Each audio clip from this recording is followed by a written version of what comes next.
मायके की दहलीज हिंदी कहानी। अब तो ये रोज की बात हो गई थी। आज मायके में पूजा है तो कल मौसी का जन्मदिन। और राधिका तो जैसे हर न्योते पर बस बैग उठाकर चल देती। सास सुमित्रा देवी बड़बड़ा रही थी, अरे बेटी को विदा कर दिया तो अब ससुराल ही उसका घर हुआ, फिर इतनी बार मायके जाना क्या जरूरी है। मेधा, जो खुद अपने मायके में रह रही थी, मां की हां में हां मिलाते हुए बोली, मम्मी, थोड़ी तो समझदारी बहू में भी होनी चाहिए। घर है सराय, खुद तो घर के काम हाथ नहीं लगाती, और रही बात बाहर की तो बस निकली चली जाती है। देवर विवेक भी अपनी चाय को देखता हुआ बोल पड़ा, मम्मी, कब से चाय की तलब लगी है, भाभी तो मायके में है, अब कौन बनाएगा। सुमित्रा देवी ने गहरी सांस ली और कहा, अरे तुम लोग बैठो, मैं ही बना लाती हूं। और वो रसोई की ओर बढ़ गई। सुमित्रा देवी के 3 बच्चे थे, अभिषेक, मेधा और विवेक। अभिषेक सबसे बड़ा था और राधिका से उसकी शादी 7 महीने पहले ही हुई थी। सुमित्रा जी ने जानबूझकर मेघा की शादी उसी शहर में करवाई थी ताकि बेटी आती जाती रहे, और सच में मेघा हर हफ्ते मायके आ ही जाती। राधिका का मायका भी उसी शहर में था और उसका स्वभाव ऐसा था कि उसे मायके से बुलावा आ जाए तो वो साफ मना नहीं कर पाती थी। हालांकि वो कभी रात भर नहीं रुकती थी, 2-3 घंटे बाद ही घर लौट आती थी। लेकिन अब सुमित्रा देवी को ये सब अखरने लगा था। वे बात बात पर ताने मारने लगी थी। अब शादी हो गई तो बार बार मायके जाने का क्या मतलब।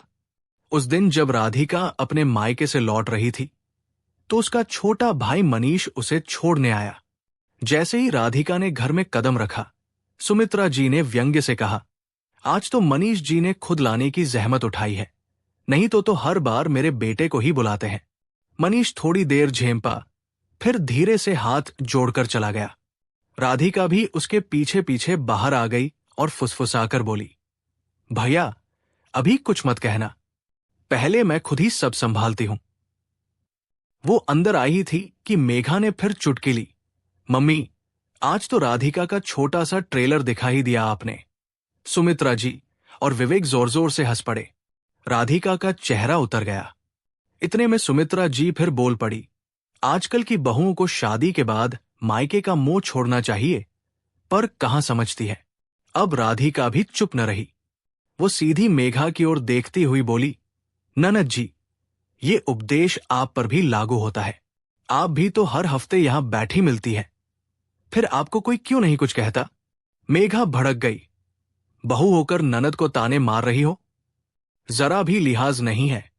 राधिका ने कहा, मांजी ने कहा कि शादी के बाद लड़की को मायके का मोह छोड़ना चाहिए, तो ये नियम बहू के लिए ही क्यों, बेटी पर लागू क्यों नहीं होता।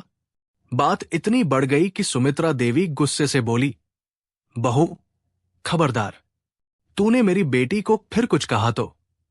राधिका शांत स्वर में बोली, मांजी, हर बार मैं ही चुप रहूं, ये भी तो ठीक नहीं, मैं भी किसी की बेटी हूं। रात को जब अभिषेक आया तो सबने राधिका की शिकायतें की, लेकिन वो सब समझ गया और बोला, मां, अगर आप मेरी बहन के हर आने जाने को स्वाभाविक मानती हैं तो मेरी पत्नी को क्यों नहीं। जब तक आप खुद बराबरी का व्यवहार नहीं करेंगी तब तक बहू को दोषी ठहराना गलत है। इसके बाद घर का माहौल बदल गया, लेकिन चुप्पी की शक्ल में। राधिका से कम ही बातचीत होती और अभिषेक को अब जोरू का गुलाम कहा जाने लगा।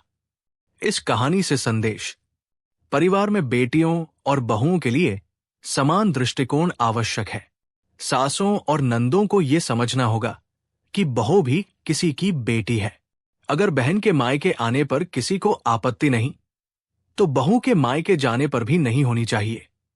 दोस्तों, उम्मीद करती हूं आपको हमारी कहानी पसंद आई होगी। कहानी पसंद आई है तो वीडियो को लाइक करें, चैनल पर नए हैं तो चैनल को सब्सक्राइब करें, और हां, नोटिफिकेशन बेल को जरूर दबाएं ताकि अगली अपडेट सबसे पहले आपको मिले।